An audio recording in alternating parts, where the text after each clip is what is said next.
Fir, itu soal apa jadi kamu? Aku ono.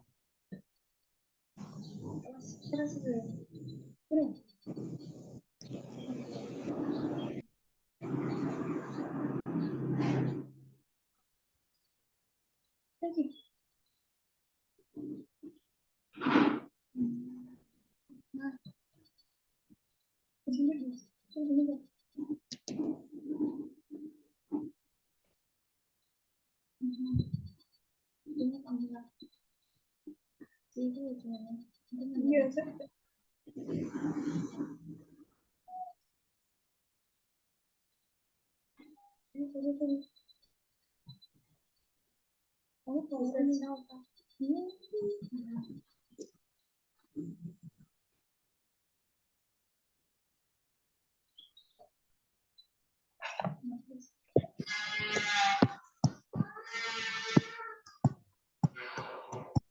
Assalamualaikum warahmatullahi wabarakatuh.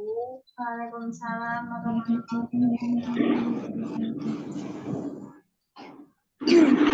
Bapak Lima, saya maksudnya dan rekan saya Siti Mafiratun Nikmah. akan membahas tentang teori belajar behavioristik.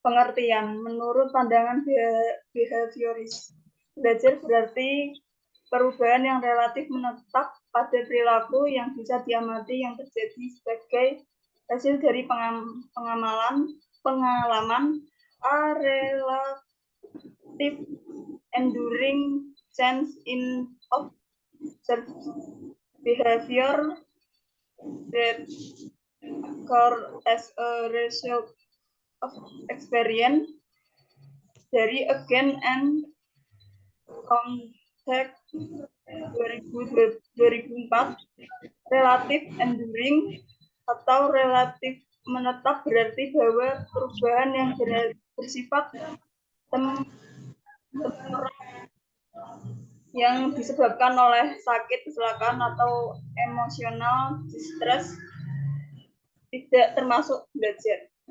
Menurut teori behavioristik, apa yang terjadi di antara stimulus dan respon dianggap tidak penting, perhatikan karena tidak dapat diamati dan tidak dapat diukur. Yang dapat diamati hanyalah stimulus dan respon.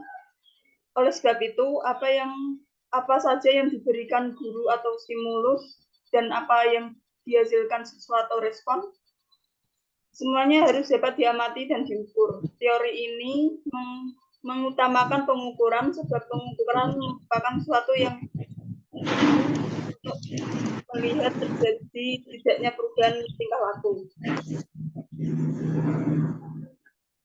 Teori belajar behavioristik adalah teori belajar yang mengedepankan perubahan perilaku peserta didik sebagai hasil proses pembelajaran. Terjadinya perubahan tingkah laku yang diakibatkan oleh adanya interaksi antar stimulus dan respon. Teori belajar ini berorientasi pada perilaku yang lebih baik. Salah satu faktor yang mendasari perlunya perubahan praktek pembelajaran di kelas yang masih tradisional adalah faktor psikologis, ditandai dengan munculnya teori belajar yang dikenal dengan behavioristik.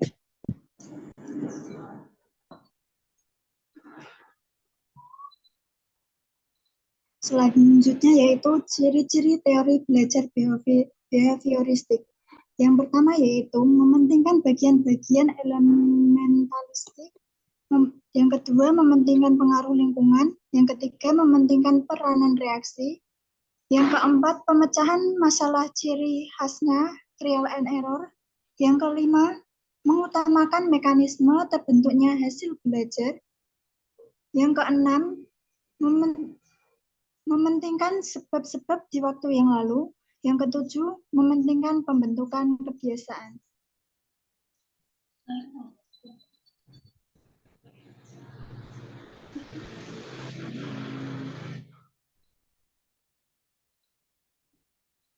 Selanjutnya yaitu prinsip aplikasi teori behavioristik dalam pembelajaran. Menurut Mukinan, kurung buka 1997.2.23 kurung tutup. Beberapa prinsip tersebut antara lain, yang pertama, teori ini beranggapan bahwa yang dinamakan belajar adalah perubahan tingkah laku. Yang kedua, teori ini beranggapan bahwa yang terpenting dalam belajar adalah adanya stimulus dan respon, sebab inilah yang dapat diamati. Yang ketiga, reinforcement, yakni apa saja yang dapat menguatkan timbulnya respon merupakan faktor penting dalam belajar.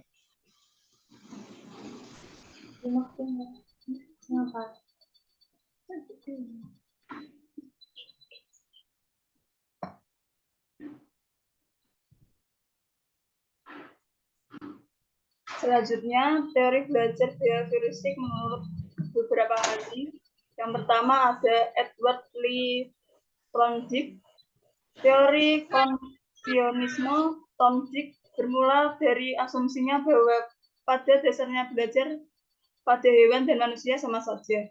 Thorndike melakukan eksperimen pada seekor kucing yang lapar yang dimasukkan ke dalam box, yang mana box tersebut dilengkapi dengan peralatan seperti pengungkit, derengel pintu, dan tali yang menghubungkan pengungkit dengan derengel tersebut, dan di depan box diletakkan makanan.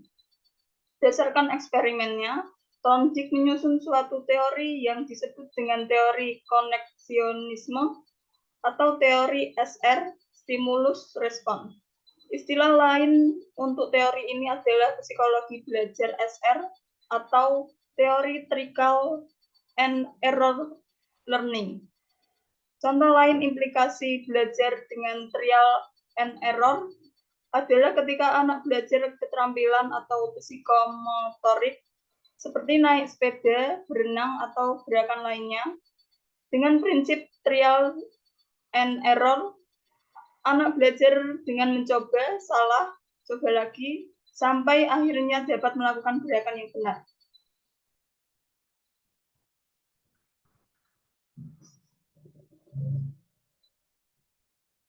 Selanjutnya ada John B. Watson. Menurut Desmita 2009 halaman 44, behavioristik adalah sebuah aliran dalam pemahaman tingkah laku manusia yang dikembangkan oleh John B. Watson pada 1878 sampai 1958, seorang ahli psikologi Amerika. Pada tahun 1930 sebagai reaksi atas teori psikodinamika. Menurut Watson dalam Putra Yesa 2013 halaman 46, belajar sebagai proses interaksi antara stimulus dan respon. Stimulus dan respon yang dimaksud harus dapat diamati dan diukur. Watson dalam eksperimen panjangnya terhadap bayi akhirnya memberikan sebuah statement bahwa beri saya selusin bayi sehat dan saya mengambil salah satu di antaranya secara acak dan melatihnya untuk menjadi spesialis tertentu yang saya pilih, dokter, pengacara, seniman, atau pemimpin bisnis tanpa peduli talenta, kegemaran, kecenderungan, kemampuan pekerjaan, dan ras orang tua atau leluhurnya. Watson 1925.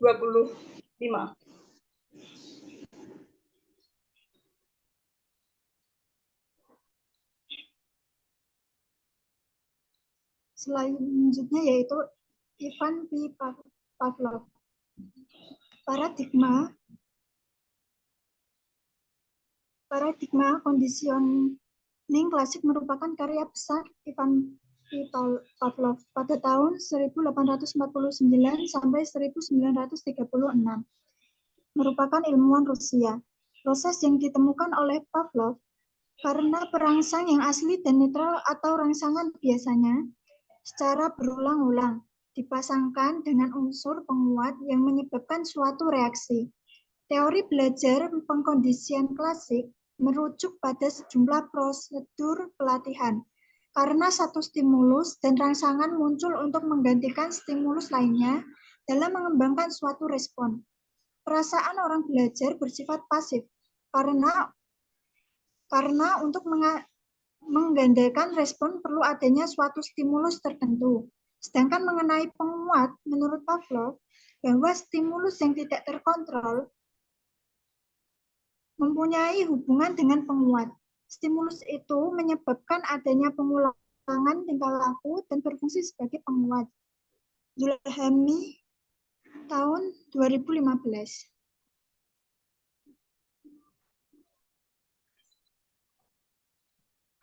Selanjutnya ada B.F. Skinner.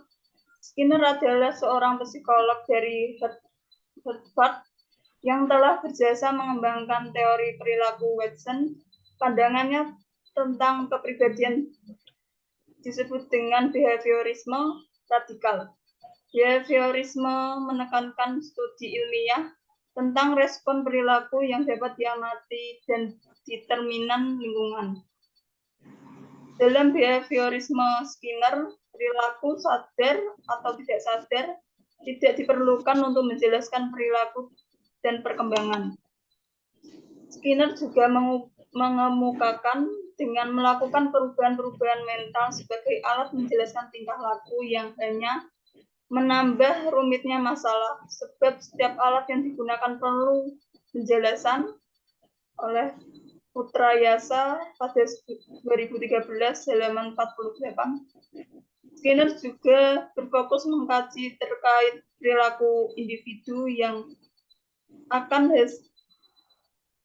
hasil dari stimulus respon, sama dengan tokoh behaviorisme sebelumnya yang melakukan eksperimen terhadap hewan. Skinner juga melakukan eksperimen terhadap hewan, diantaranya tikus putih yang dimasukkan dalam box.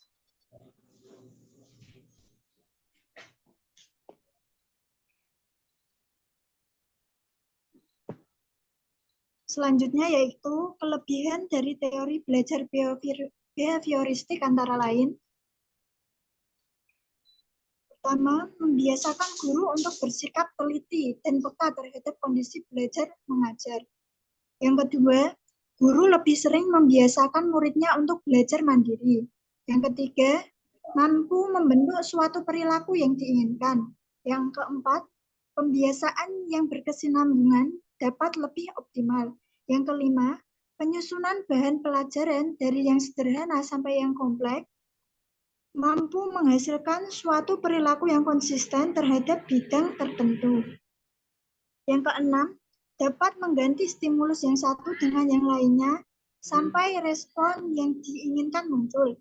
Yang ketujuh, teori ini cocok untuk memperoleh kemampuan yang membutuhkan praktek dan pembiasaan.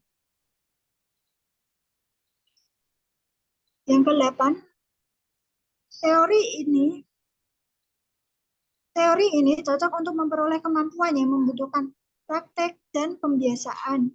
Yang ke-9, cocok diterapkan untuk anak yang masih membutuhkan dominasi peran orang dewasa. Yang ke-10, dapat mengganti cara mengajar yang satu dengan yang lainnya hingga mendapatkan apa yang diterima oleh murid. Dan yang terakhir yaitu teori ini bisa membentuk perilaku yang diinginkan.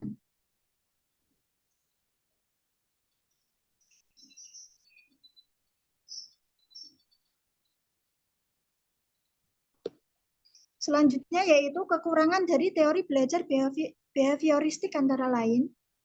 Pertama, penggunaan hukum yang sangat dihindari oleh para tokoh behavioristik justru dianggap sebagai metode yang paling efektif untuk menertibkan siswa. Yang kedua, Murid dipandang pasif, perlu motivasi dari luar, dan sangat dipengaruhi oleh penguatan yang diberikan oleh guru. Yang ketiga, pembelajaran siswa yang berpusat pada guru bersifat mekanistik dan hanya berorientasi pada hasil yang dapat diamati dan diukur. Yang keempat, penerapan metode yang salah dalam pembelajaran mengakibatkan terjadinya proses pembelajaran yang tidak menyenangkan bagi siswa. Yang kelima, tidak semua pelajaran dapat memakai teori belajar behavioristik. Yang ketujuh, guru diharuskan untuk menyusun bahan pelajaran dalam bentuk yang sudah siap. Dan yang terakhir yaitu dalam proses belajar mengajar, murid hanya bisa mendengar dan menghafal yang didengarkan.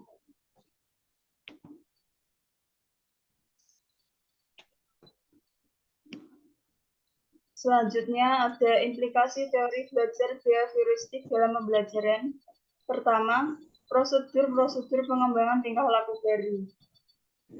Ada shaping membentuk perilaku baru secara bertahap.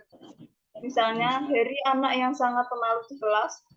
Dia cenderung pasif dan menutup diri dari teman-temannya.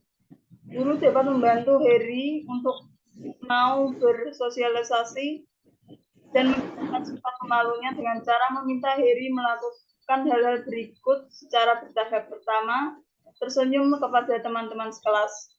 Kedua, memberikan respon yang tepat ketika tak ditanya teman-temannya. Ketiga, berinisiatif melakukan pembicaraan dengan seorang teman.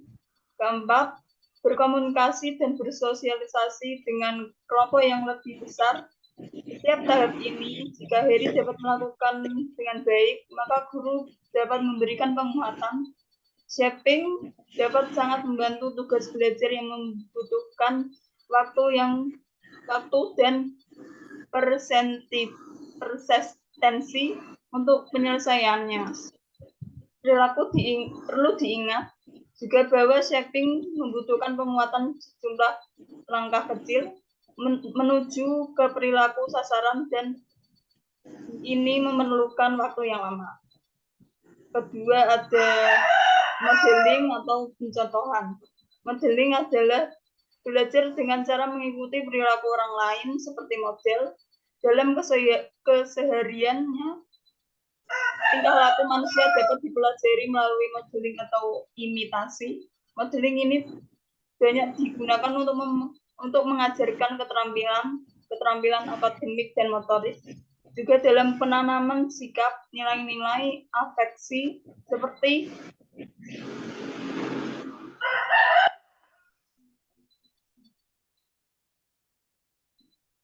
seperti pembentukan perilaku bersih, perilaku jujur, disiplin, mandiri, dan menghargai serta bertanggung jawab. Pemberian contoh modeling diikuti dengan pembiasaan.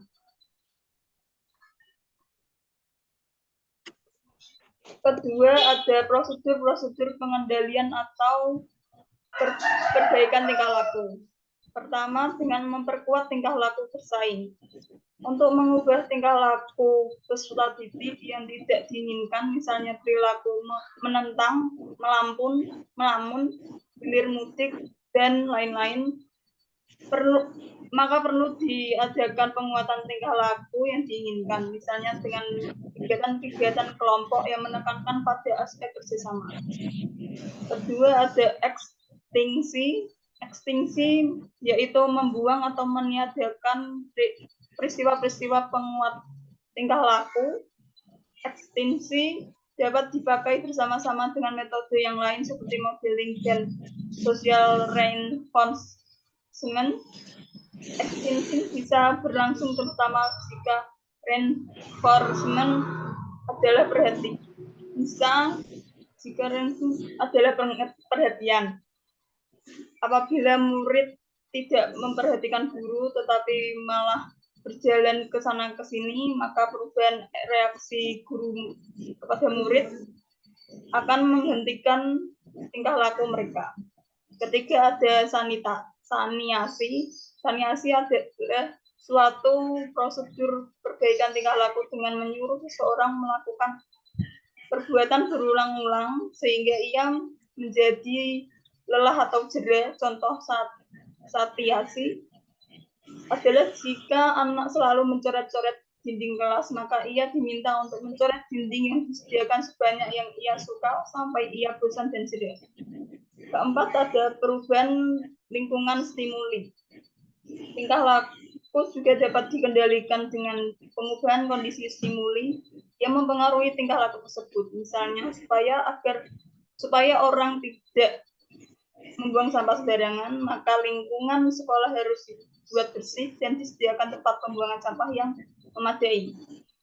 Terakhir ada hukuman. Hukuman bisa digunakan untuk memperbaiki tingkah laku, tetapi hendaknya diterapkan dengan bijaksana.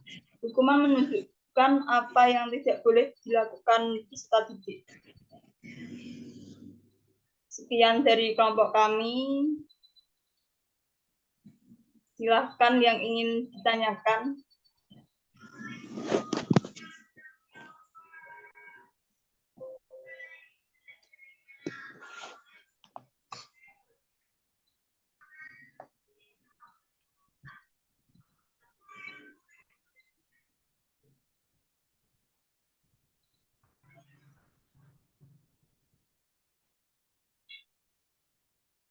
Ada yang ingin ditanyakan, Kak?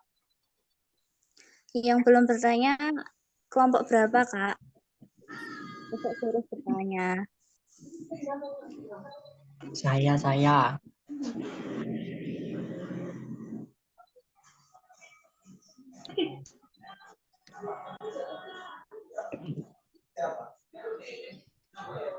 Perkenalkan, nama saya Nabila Iga Pramono dari kelompok 1. Pertanyaannya, berasal dari mana behavioristik itu? Kenapa dikaitkan dengan belajar? Oke, terima kasih Mas Ega.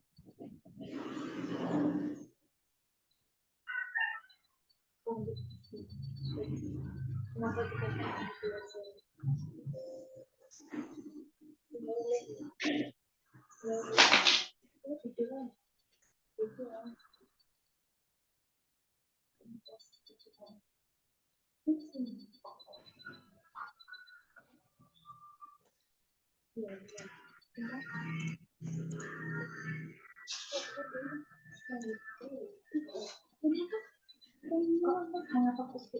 dengan belajar?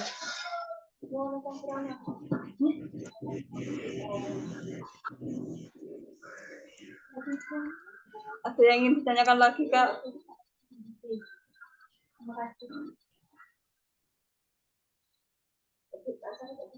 Satu untuk pertanyaannya. Boleh.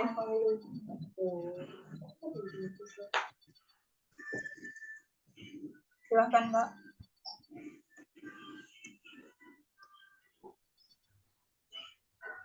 Pertanyaan itu satu untuk Kak.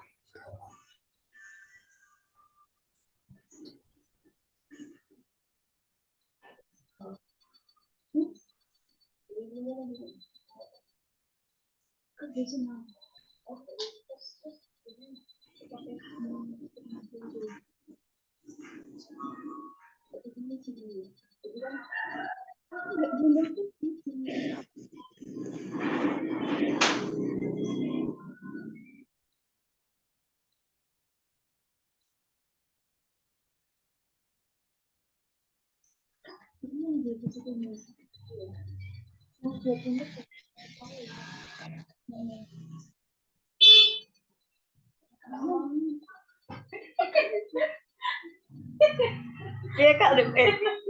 Gimana, Kak? Jadi tanya, Kak. Oh iya, saya izin tok Ira pertanyaannya, maaf. Saya kasih, Kak.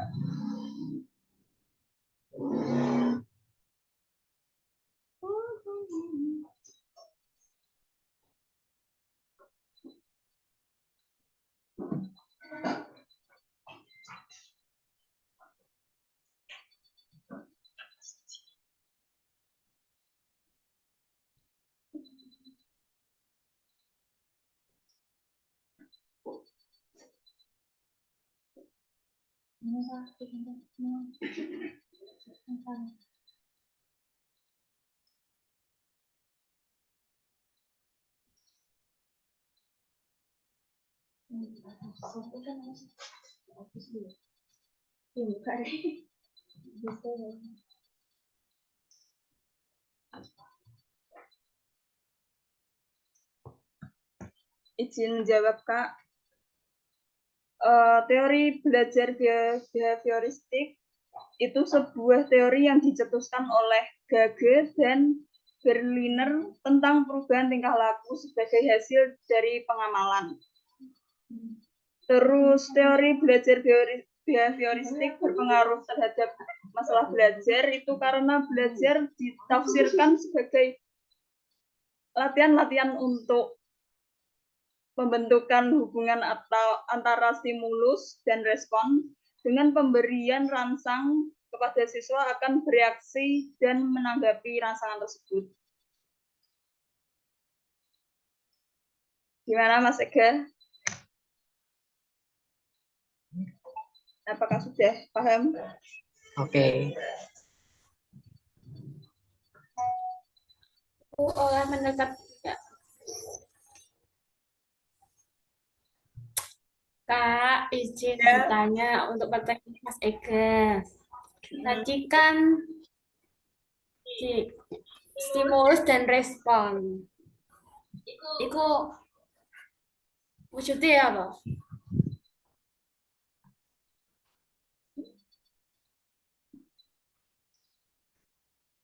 Stimulusku yang diberikan oleh guru dan respon itu dari siswane, dari peserta didik. Jaya, gue tak kepokin aja. Ijaya juga udah. UMK apa itu? Iki direkod lo, ora usah main-main.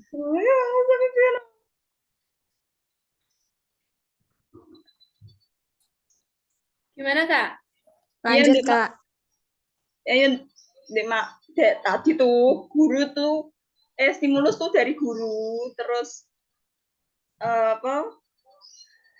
respon itu yang diberikan dari siswa atau peserta didik itu.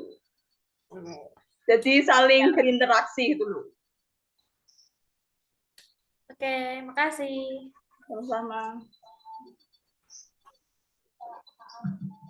Kak, maaf mau tanya. Bentuk stimulus itu Kak gimana? Bentuk stimulus. Maksudnya itu kan apa saja yang diberikan guru atau stimulus, maksudnya bentuknya apa aja gitu loh, mohon dijelaskan.